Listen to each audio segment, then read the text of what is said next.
Aqui é Felipe Souza. Hoje a gente batendo um papo com o atual campeão mais uma vez, né? Já tá ficando repetitivo. Isso é uma certeza, pelo menos. Com o Gustavo de Conte, treinador do Flamengo. Ele vai se apresentar daqui a pouquinho, mas comigo aqui, como sempre, o Lucas Rocha. E aí, Lucas, como é que você tá? Fala, Felipe, um abraço para você, para todos que nos acompanham em mais uma entrevista especial. Você disse que o Gustavinho é nosso convidado, então é sempre legal poder falar com ele e entender o processo dessa mudança de temporada também. O Flamengo perdeu alguns jogadores, mas contratou outros de muita qualidade também. E a gente vai poder falar mais sobre isso durante esse tempo em que entrevistarmos. Boa. É isso. Primeiramente, dando um alô para o Gustavo. Gustavo, seja bem-vindo. E quero saber se conseguiu aproveitar um pouco suas férias. Fala aí, Felipe, tudo bem? Lucas, obrigado pelo convite aí, sempre um prazer estar aqui com vocês, né? Aproveitei, cara, aproveitei um pouquinho com a família, né? Fazia tempo que a gente não podia estar juntos, né? Por conta da pandemia, mas aí de um tempo para cá todo mundo já se vacinou, principalmente os pais e avós, né? Se vacinaram e a gente conseguiu ficar isolados, mas isolados juntos, vamos dizer assim, né? Junto com os avós aí, então foi muito bacana esses 15, 20 dias que a gente teve. Que maravilha. E, Gustavo, nesses 15 a 20 dias, muita coisa aconteceu no seu time, na sua equipe, para a montagem dessa nova temporada. Claro, peças saíram, acho que todo mundo já sabe em rede social, já foram divulgadas, e peças também chegaram. Vamos falar das peças que chegaram. Quero saber um pouco de você. Eu trouxe dois gringos badalados, vamos dizer assim, latino-americanos, né? Os dois americanos, Darth Tucker e Brandon Robinson. Como que você enxerga o encaixe dos dois na equipe do Flamengo nessa nova temporada? O que você espera que eles possam trazer para o time carioca? Bom, falando mais dos dois, né, que é a tua pergunta aí, eu acho que são dois jogadores badalados, como você diz, mas são assim, com muito perfil do Flamengo também. São jogadores versáteis, são jogadores vencedores, né, acima de tudo, por onde passaram foram vencedores, conquistaram títulos, conquistaram alguns prêmios individuais, que são secundários, mas são importantes também. Então, eu acho que a adaptação deles, pelo fato deles serem vencedores e bem profissionais, ela não vai ser difícil, né, no time do Flamengo. Então, a questão é estar bem de saúde, chegar bem fisicamente, começar a treinar com a equipe e encontrar qual vai ser a melhor maneira da equipe jogar essa temporada, né? Ter uma boa química, né, da equipe. Mas eu acho que eles não vão ter problema. São jogadores acostumados a jogar em diversos países, já jogaram, e com certeza o Brasil não vai ser o país mais difícil de se adaptar, né? Aqui geralmente é o país mais fácil de se adaptar pelo povo, pelo clima, por tudo. Tirando o Rio de Janeiro, que eles vão ter que treinar com 40 graus na cabeça, né? Que todo mundo sente bastante, principalmente no verão. Mas eu acho que eles não vão ter dificuldade para se adaptar pela experiência e pela vivência que eles já têm no basquete. Gustavo, eu gostaria que você falasse do Faverani também. Nós que acompanhamos não só o basquete nacional, mas também o basquete internacional, sabemos que, indiscutivelmente, na última década, ele foi um dos pivôs mais talentosos que o Brasil produziu. Como tem sido essa readaptação dele ao basquete brasileiro e também esse retorno dele às quadras, né? Já que há algum tempo ele não atua profissionalmente. Bom, o Faverani é um jogador que está parado há 2 anos praticamente. Utilizou o Flamengo para fazer sua reabilitação, né? O departamento médico e fisioterapia e preparação física do Flamengo para fazer a reabilitação dele.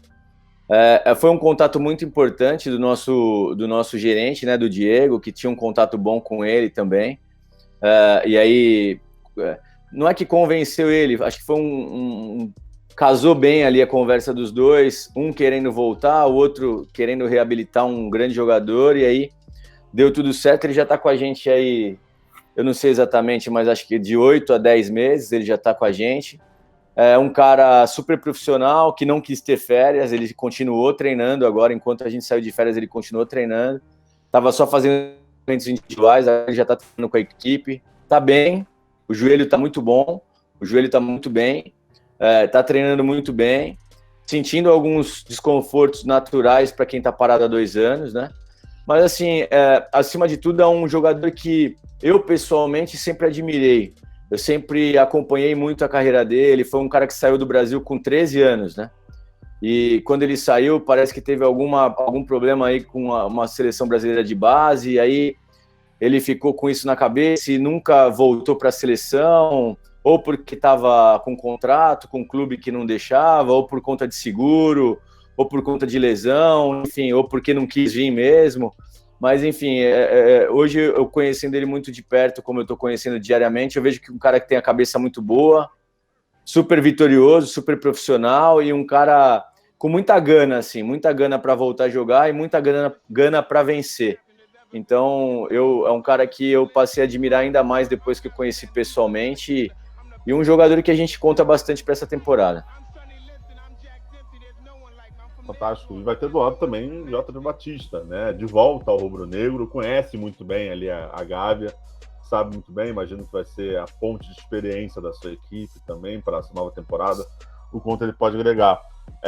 O JP já seria uma boa pauta por si só, mas você também trouxe o Matheus Leone, jogador que está fora, jovem, que é uma promessa brasileira, e principalmente se esperava muito dele fora do Brasil, retorna ao Brasil, para muitos ali foi, não é uma decadência, porque também não tem uma carreira tão grande assim para a gente poder falar que foi decadência, uma adesão de vida. Como você enxerga que esse garoto pode trazer para o Flamengo, e o que também ele pode aprender no NBB, talvez ele não tenha aprendido lá fora, até para a evolução mesmo dessa jovem promessa, para no futuro a gente ver ele numa seleção brasileira.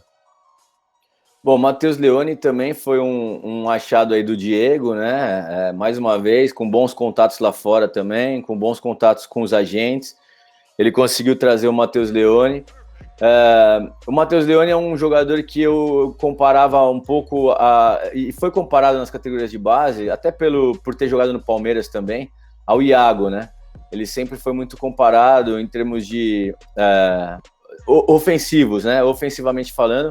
Mas quando ele saiu do Brasil, talvez ele fosse mais um finalizador. E hoje eu vejo o Leone, depois de 2 anos na Espanha, mais como um armador, né? Então, hoje ele consegue mesclar bem isso. Pelo pouco que eu vi ele nos treinamentos, ele está com a gente há aproximadamente 15 dias só, de 15 a 20 dias. Pelo pouco que eu pude observar, eu vejo que ele é um jogador muito talentoso e muito jovem, né? Então, ele precisa ainda desenvolver muita coisa, ele precisa desenvolver o jogo defensivo dele, que não é um ponto forte do jogo dele. Ele precisa se desenvolver fisicamente também, né? Ficar maior, ficar mais forte, ficar mais ágil. Mas, sem dúvida, é um grande talento, é um cara que passa bem a bola, que finaliza muito bem. E quando eu digo finaliza muito bem, é muito acima da média. A finalização dele é muito acima da média do que qualquer garoto da idade dele ou um pouco mais velho. Então, eu acredito que é um jogador que, não sei se para essa temporada, no NBB, porque a gente tem também o Balbi, tem o Franco, né, na frente dele nessa posição, mas sem dúvida é um cara que vai agregar muito agora, jogando com esses caras que ele vai jogar do lado, né? Gustavo, aproveitando que você está falando sobre o Matheus, eu gostaria que você comentasse um pouco mais sobre a integração de todos os outros jovens também nas atividades nesse início de temporada e como você trabalha essa evolução deles para daqui a pouco também estarem no patamar do Iago e de outros jovens que vocês já utilizaram um pouco mais na rotação no Flamengo, especificamente. Agora nós estamos na 3ª semana de treinamentos e praticamente dei treinos, né, para o Sub-22, praticamente, né, porque tinham poucos jogadores adultos disponíveis. Os americanos estão chegando aí nos próximos dias, ainda não chegaram, né? O Balbi não está treinando porque ainda está se recuperando de lesão. O Iago teve um pequeno problema na panturrilha e não estava treinando também, e agora já voltou. Mas, assim, eu gostei muito do nosso time Sub-22. Porém, no Flamengo, às vezes, pelos objetivos do Flamengo na temporada, né, que todo mundo sabe, eu não preciso repetir para vocês, às vezes fica um pouco difícil essa integração dos meninos para jogar, que é o que eles precisam, né? Então, é todo um processo que eu acredito. O Mateuzinho passou por esse processo, o Matheus Maciel está passando por esse processo, o Juan está passando por esse processo, o Rachel está passando por esse processo. O que é esse processo? É de você, quando está saindo do juvenil ali com 17, 18, 19 anos, você treinar com jogadores experientes como são os nossos, né, adquirir bagagem, e depois, mas você precisa jogar depois, você precisa ter tempo de quadra, né? Que é o que aconteceu com o Mateuzinho. O Mateuzinho já tinha evoluído muito no Flamengo e evoluiu mais ainda nessa temporada no Pato, porque ele teve praticamente 20, 25 minutos de média de jogo. Então, é isso que a gente pretende fazer com o Matheus Maciel, com o Gabriel Camargo, e com alguns outros jogadores, né? Com o Mateuzinho mais uma vez, né? Então, a gente deve emprestar.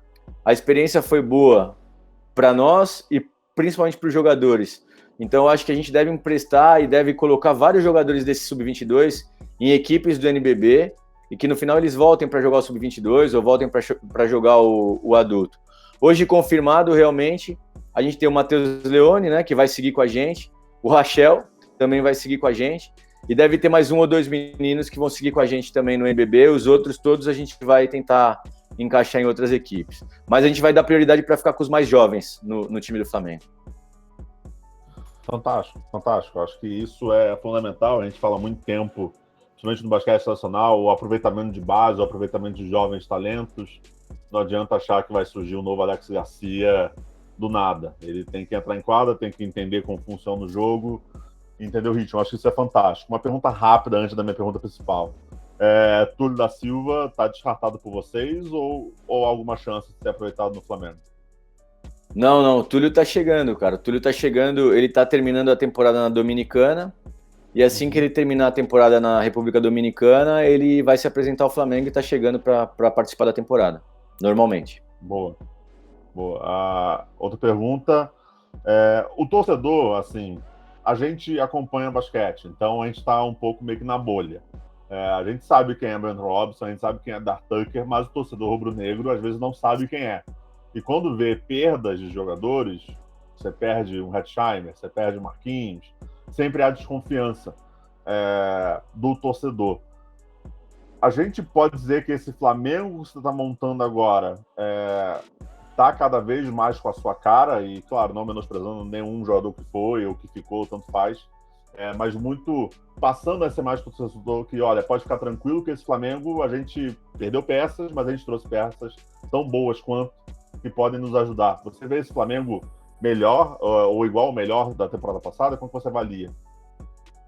Olha, Felipe, é difícil responder isso porque assim, cara, tem o lado ruim e o lado bom aí, a gente tem que enxergar os dois lados. O lado ruim foi pro Flamengo porque a gente sofreu praticamente um ataque das outras equipes, né, entre aspas, né, vamos dizer assim, nos nossos jogadores, mas tem o lado bom também, que isso significa que o mercado está quente, né? Que outras equipes também têm poder grande de investimento e isso dividiu bastante essa temporada.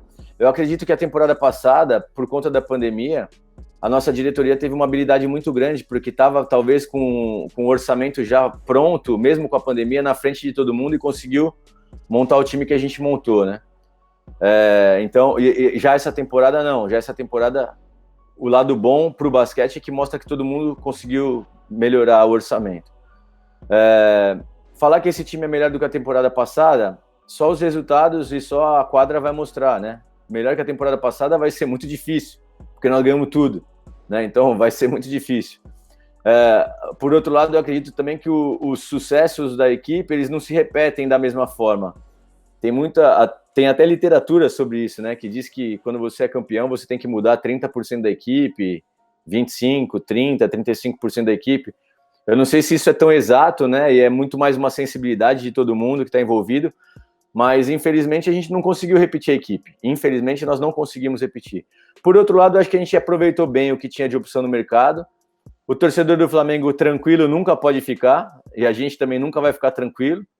E se com a minha cara, eu acho que o time vai se moldar, eu me moldar o time na questão técnica e tática, e o time vai se moldar a mim na questão dessa mentalidade de querer vencer o tempo inteiro, de se esforçar ao máximo, de trabalhar duro dia a dia. Então acho que vai ser uma moldagem dos dois lados e com certeza acho que pode dar muito certo. Gustavo, trazendo para um contexto um pouco mais geral, você teve recentemente uma oportunidade de comentar os Jogos Olímpicos lá no Grupo Globo. E, de uma forma geral, nesse sentido do nível do torneio olímpico masculino, como você viu essa competição? E dá para extrair alguma coisa desse tipo de jogo que você observa e tenta trazer para a realidade do Flamengo também? Lucas, eu fiquei apaixonado. Eu sou um cara apaixonado por jogos de seleções, assim, cara. Eu gosto muito de ver Campeonato Mundial, assisto todos os jogos, Olimpíada também, e judiou bastante da gente, né? Porque o Mundial foi na China e a Olimpíada no Japão, quer dizer, a gente ficou as madrugadas aí todas acordadas, quem gosta de basquete, né? Mas assim, eu sou apaixonado, os jogos que eu não posso ver, eu assisto depois, né? Gravo, assisto as gravações, né? E porque eu acho que assim, nas seleções, as equipes jogam mais soltas, vamos dizer assim. Talvez pelo tempo de treinamento que os treinadores têm, eles não podem colocar uma bagagem tática muito grande. Então aparecem mais os ídolos, aparece mais o talento, que é o que eu acredito hoje, que hoje eu gosto mais do basquete da NBA do que da Europa. Eu já falei isso para vocês, né, em outras entrevistas aí. Então eu acho que o basquete que se apresenta na Olimpíada e em Campeonato Mundial é um basquete mais próximo assim da NBA, de mais não individualismo, mas que as individualidades aparecem mais, né? O talento aparece mais. Nos jogos que a gente vê de clubes, né? Também são interessantes, mas muito mais pela parte tática, né? Porque talvez os treinadores engessam um pouco, colocam uma carga tática muito grande, tem mais tempo para treinar, tem mais tempo para ajustar, né? Na Olimpíada não, você tem um dia para você já pensar no próximo adversário, no próximo, então você tem que se preocupar muito mais com a sua equipe e com seus talentos para que eles estejam bem, criar situações rápidas ofensivamente para que seus talentos apareçam. Então eu gosto muito, cara, e a gente viu bem isso, né, na Olimpíada. Você lembra de Austrália, você lembra Pat Mills, você lembra de Eslovênia, você lembra Luka Doncic, você lembra de Espanha, você lembra Ricky Rubio. Então, assim, você consegue claramente enxergar as seleções e quem eram os jogadores que lideravam. Então, eu gosto demais, cara. Aproveitando só esse gancho aí do torneio olímpico, como é que foi ser comentarista, né? Ter ali o seu momento jornalista de ser, muito elogiado, quer dizer, ainda não pegou o gostinho do jornalismo de tomar crítica, ainda tomar umas porradinhas, mas como é que foi, cara, ser comentarista mesmo, porque uma coisa é você assistir em casa, né? Que você olha, que você pode, dar seus pitacos ali, constar na TV, eu acho que é literalmente outro ritmo. Como é que foi isso para você?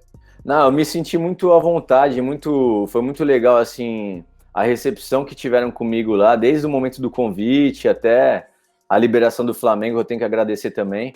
Primeiro dia eu cheguei lá, o Marcelinho Machado me pegou pela mão e me levou em todos os lugares, me ensinou, me falou, me mostrou, me apresentou para todo mundo, me deixou super à vontade, me deu as melhores posições, vamos dizer assim, sabe? Um cara que, não tinha que fazer isso nunca, né? E só para te dar um exemplo, assim, ficava um comentarista e o narrador juntos, né? E o outro comentarista ficava num outro estúdio.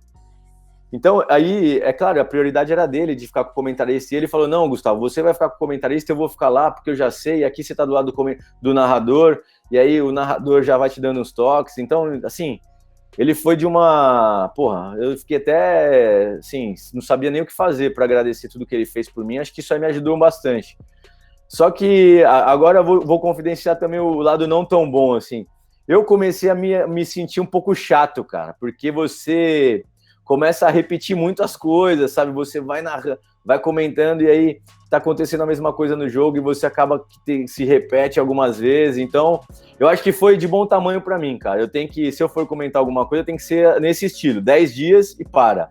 Eu não consigo, talvez hoje eu não conseguiria fazer um comentário assim, igual eles fazem, NBA, toda semana tem jogo. Cara, eu acho que eu não ia conseguir, não, viu? Eu ia começar a me achar muito chato e não conseguir me assistir mais e não conseguir comentar mais, então, para mim, ainda não. Mas é uma forma de ver o jogo também totalmente diferente, né? Porque eu imagino que pro lado profissional, de preparação do jogo como um treinador, você observa o jogo também ali com um desenho estatístico mais claro, já imaginando o que você pode fazer para anular. E quando você está comentando, já é uma visão de cravar algo que está acontecendo naquele momento, né?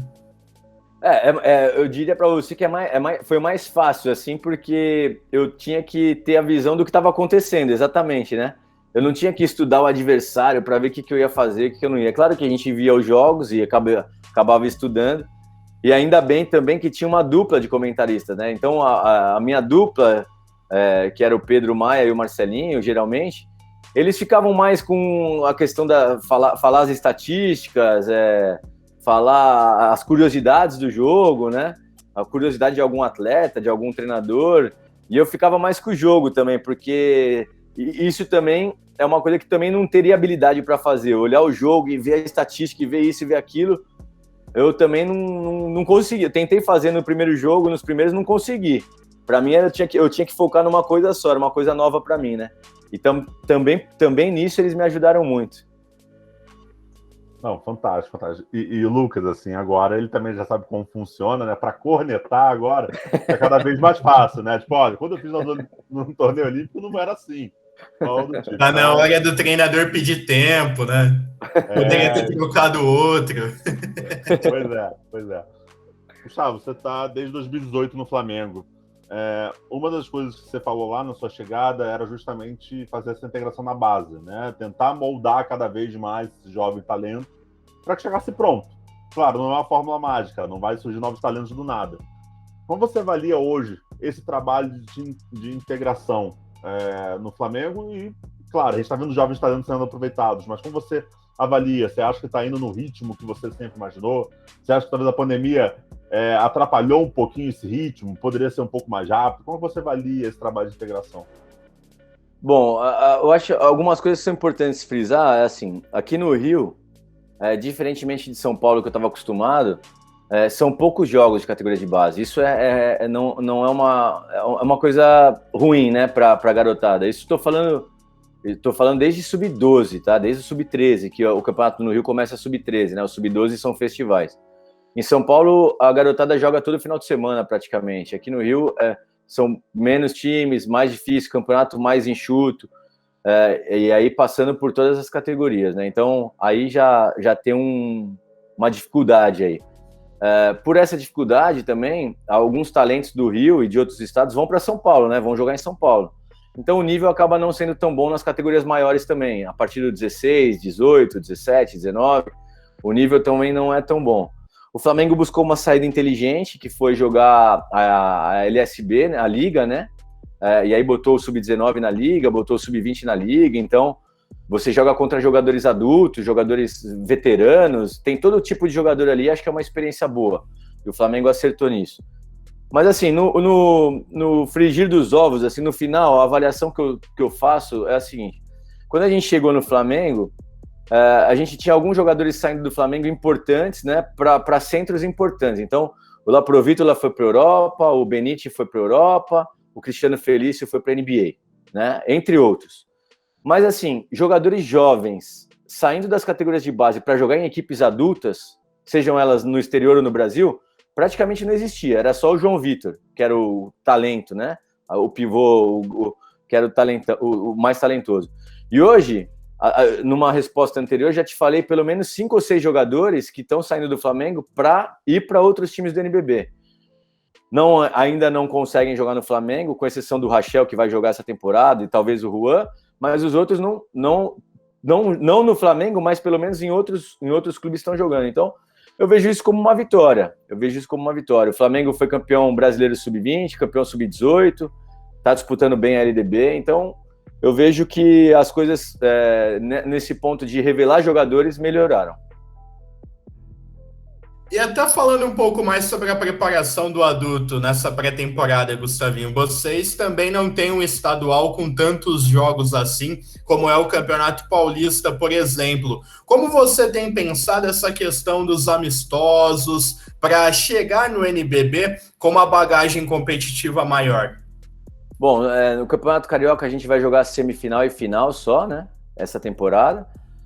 A gente tem um torneio em Campina Grande para disputar com Minas e Facisa, né?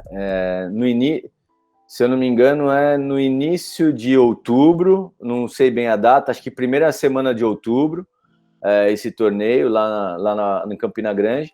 E a gente está tentando alguns amistosos também com as duas equipes de Brasília, porque o patrocinador é o mesmo, né? Então, talvez a gente faça um torneio com o nome do patrocinador, do BRB, e a gente está tentando essa possibilidade e também estamos também estudando outras coisas. A gente teve convite para ir para a China, só que por conta da pandemia não deu certo. A gente teve convite para ir para o México, mas também a logística para ir para o México e a questão de quarentena, pandemia, está difícil. Então a pandemia limitou bastante a gente, mas foi um ano que o Flamengo recebeu vários convites e várias sondagens do exterior. Eu acredito que para a temporada que vem a gente consiga fazer alguns torneios no exterior, como a gente fez em temporadas passadas, né? Que a gente foi para a NBA, depois a gente foi para o Uruguai. Então, acho que a próxima temporada ela pode ser interessante com essas coisas internacionais. Boa. Fazendo minha última pergunta, senão daqui a pouco fica tarde, senão fica muito, muito grande essa entrevista, mas, Gustavo, o Flamengo vem cada vez mais forte para mais uma temporada. Agora a gente está vendo outras equipes também investir mais dinheiro. Seja São Paulo, Franca, o próprio Minas também manteve um investimento ok para essa nova temporada. O que você espera da sua equipe nessa nova temporada e o que o torcedor pode esperar da entrega desse novo Flamengo para essa temporada agora? Bom, entrega sempre vai acontecer, ainda mais no Flamengo, ainda mais uma equipe dirigida por mim. Eu acho que tem essa característica de entrega, de trabalho duro, enfim, a gente não pode prometer nunca que a gente vai ser campeão, vai ganhar e vai fazer acontecer, mas a gente pode prometer muita entrega, muita competitividade.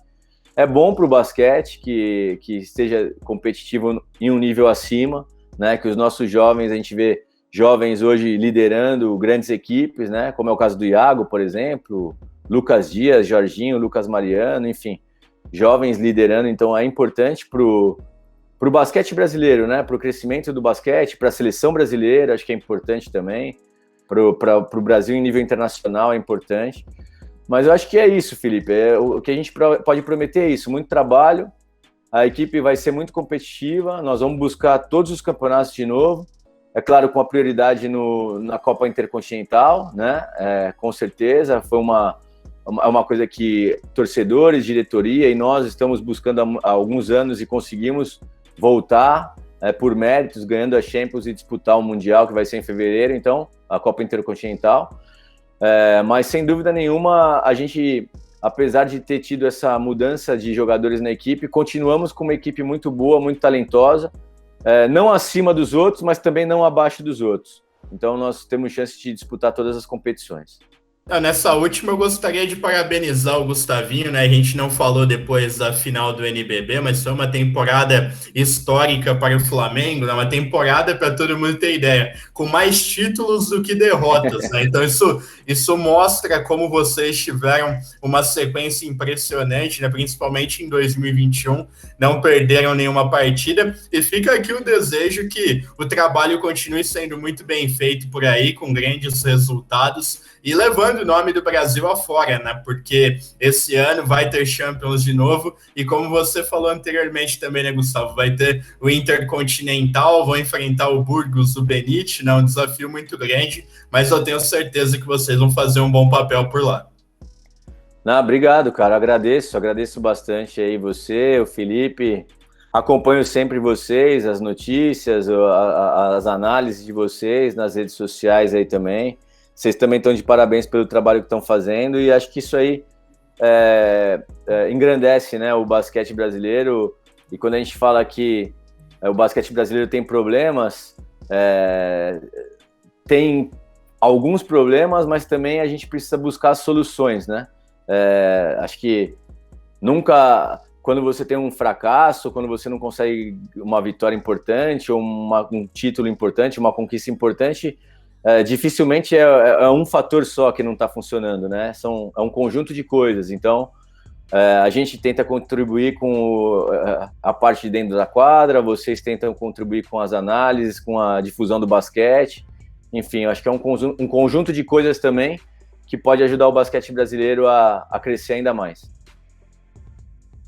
Boa, boa. Parabéns também pelo recorde, né, no rubro-negro. Não é fácil, não é fácil mesmo. Não é fácil conseguir nenhum recorde no Brasil, ainda mais num clube como o Flamengo. Nada tão simples assim. O Rocha falou levar o nome do Brasil. Brasil, verde e amarelo. Eu espero que leve o nome aí bastante para fora. Gustavo, obrigado pelo papo. É sempre bom bater um papo contigo. Espero que essa pandemia acabe aí para a gente poder se encontrar em treinos, se encontrar em jogos e tal.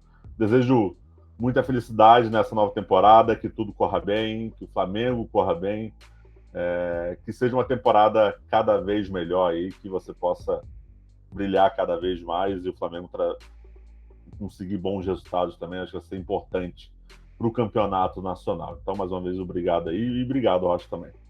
Obrigado, pessoal. Valeu, obrigado, Felipe, que a gente possa se encontrar mais essa temporada aí, com certeza. Valeu. Amém. Abraço, Rocha.